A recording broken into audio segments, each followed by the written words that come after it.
बोधन में आधी रात को नामालूम चोरों के एक टोले ने खौफ व हरास फैला दी। मोहतरम नाज़रीन आदाब, जी टुडे न्यूज में आप सभी का खैर मकदम है। बोधन के गवर्नमेंट हॉस्पिटल के करीब वाक़ दो सोने की दुकानों का शटर तोड़कर चोरी की कोशिश की गई। ताहम मसरूका माल की तफसीलात ताहाल मालूम न हो सकी।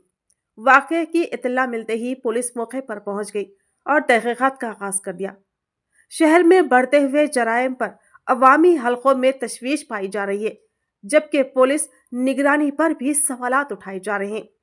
मुसलसल चोरी की वारदातों से बोधन शहर के अवाम में अदम तहफ़्फ़ुज़ का एहसास बढ़ता जा रहा है, जिसके बाइस अवाम ने रात के वक्त पुलिस गश्त में इजाफे का मुतालबा किया है।